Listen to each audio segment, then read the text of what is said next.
اللہ کے رسول علیہ السلام نے یہ 3 چیزیں جو ہے رمضان المبارک میں، روزہ ہے، پھر رات کا قیام ہے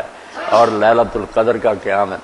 ان سب کے بارے میں حدیث پاک میں فرمایا ایمان و احتساب، کہ جو یہ تینوں کام ایمان اور احتساب ثواب کو حاصل کرنے کی نیت سے کرے گا اس کے پچھلے گناہ معاف ہو۔ یہ 2 شرطیں لگی ہیں تینوں کے ساتھ، من صام رمضان ایمان و احتساب،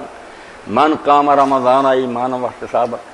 من قام لیلۃ القدر ایمان و احتساب۔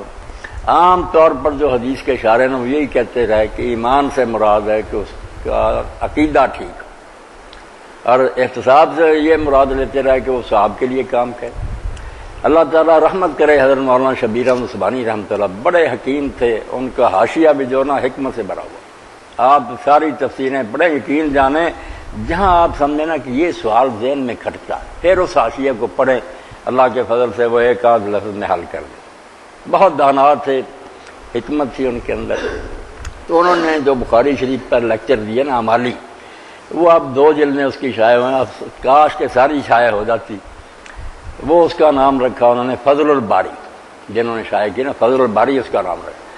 جس نے وہ بیٹا شرح دیکھی ہے نا، لوگ مان گئے کہ یار پچھلے جو مرضی لکھتے رہے، مگر اس شخص کے فہم تک کوئی نہیں پہنچا، جو اس نے سمجھا نا اللہ کی تو سمجھ گیا۔ اور حدیث پاک کو سمجھانے کے لیے ان کا جو انداز ہے نا، مولانا محمد قاسم نانوتوی دل میں اترنے والا، آدمی اس طرح دیوانہ ہو جاتا ہے کہ اللہ کے رسول کے کلمات میں کیا حکمت۔ فضل الباری 2 حصے ہی آئے، صرف حضور یمن تک پہنچے ہیں، آگے نہیں ابھی چھپی، چھپ جائیں اگر وہ سارے ان کے لیکچر، تو بہت عمدہ بات۔ تو مولانا فرماتے ہیں کہ یہ بات جو ہے کہ ایمان، یہ تو ساری امت کو پتا کہ عقیدہ درست نہ ہو تو کافر کا تو کوئی عمل قبول ہی نہیں ہوتا، یہ الگ سے بیان کرنے کی کیا ضرورت ہے کہ وہ ایمان سے روزہ رکھے۔ اور احتساباً جو ہے کہ وہ آدمی جو بھی روزہ رکھتا یا کوئی بات کرتا ثواب کے لیے کرتا، نماز پڑھے۔ تو یہ 2 شرطیں جو بیان ہوئی ہیں کہ روزہ، رات کا قیام اور لیلۃ القدر کا قیام، یہ ایمان اور احتساب سے کرے۔ تو وہ کہتے ہیں اس سے مراد وہ عام ایمان نہیں کہ عقیدہ درست ہو تو ہونا ہی چاہیے، اس کے بغیر تو کوئی شے نہیں،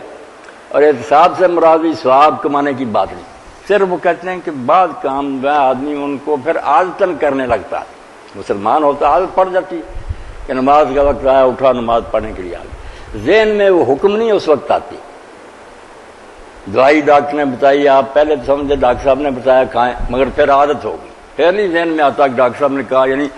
تو جب نیکی بھی عادت بن جاتی ہے نا، ثواب اس کا بھی ملتا ہے، مگر وہ نہیں ملتا جو ایمان اور احتساب کے ساتھ، کہ جب اٹھیں اس وقت اپنے دل میں اللہ تعالیٰ کے حکم کو تازہ کریں کہ اللہ کہتا ہے روزہ رکھو، اور یہ سمجھ کر اٹھے کہ میرا مالک اس وقت مجھے حکم، وہ ایسے آئے ذہن میں،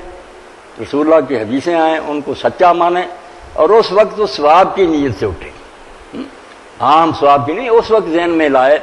جیسے ابی رحمۃ اللہ نے لکھا کہ اللہ کے ایک ولی جو تھے وہ وضو کے لیے جب اٹھتے نا تو یہ آیت پڑھتے، یا ایھا الذین آمنوا اذا قمتم الی الصلاۃ فاغسلوا، اے ایمان والو جب نماز کے لیے اٹھو تو ہاتھ دھو، یہ آیت دہراتی کہ حکم مل رہا ہے، وہ نہیں کہ عادت پڑ گئی ہم وضو کے اٹھ کھڑے، نہیں، آیت دہرانی اور ساتھ کہنا نام یا رب، نام یا رب، ہاں میرے رب میں حاضر ہوں، تو نے حکم دیا، پھر مزہ ہی اور آتا۔ حقوق کو لیے یہ ساری باتیں جو ہیں سید سلیمان ندوی رحمۃ اللہ علیہ نے جب لکھی نا سیرت النبی، تو یہ نماز کے بارے میں یہ نقطہ عجیب ہی ہے کہ آپ کھڑے ہوں اس وقت کہیں کہ اللہ تعالیٰ حکم دیتا ہے کہ قوموا للہ قانتین، اللہ کے سامنے فرمان بردار ہو کر کھڑے ہو، یہ یاد کر کے کھڑے ہوں گے نا پھر بات اور ہو جائے گی۔ یا پڑھنے کا وقت آیا فقرؤوا ما تیسر من القرآن، آسانی سے جو قرآن پڑھ سکتے ہو پڑھو، رکوع کا ورکعوا مع الراکعين، سجدہ لفظ للہ وقت، ساری آیتیں سید صاحب نے سلیمان ندوی نے دے دی کہ جو کام کرتا جاتا حکم ذہن میں دہراتا ہے، رسم کے طور پر عادت نہیں پڑی ہوئی،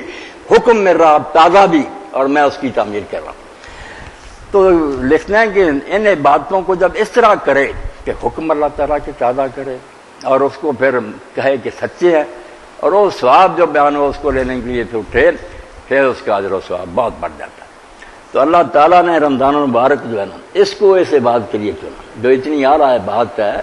کہ اس کا اجر و ثواب میرے سوا کوئی نہیں جانتا، فرمایا ہر نیکی جو ہے اس کا ثواب 700 گنا تک میں نے بتا دیا، 10 گنا، مگر روزہ جو ہے کسی فرشتے کو نہیں سمجھایا، کسی کمپیوٹر میں نہیں آتا، یہ اس نے میری خاطر اپنی پیاری چیزیں چھوڑی ہیں، کھانا پینا بیوی، اس لیے میں ہی اس کا انعام دوں گا۔ جب مالک اپنے ہاتھ سے انعام دینے پر آئے گا ذرا آپ اندازہ کر لیں کہ وہ انعام کتنا بڑا ہوگا۔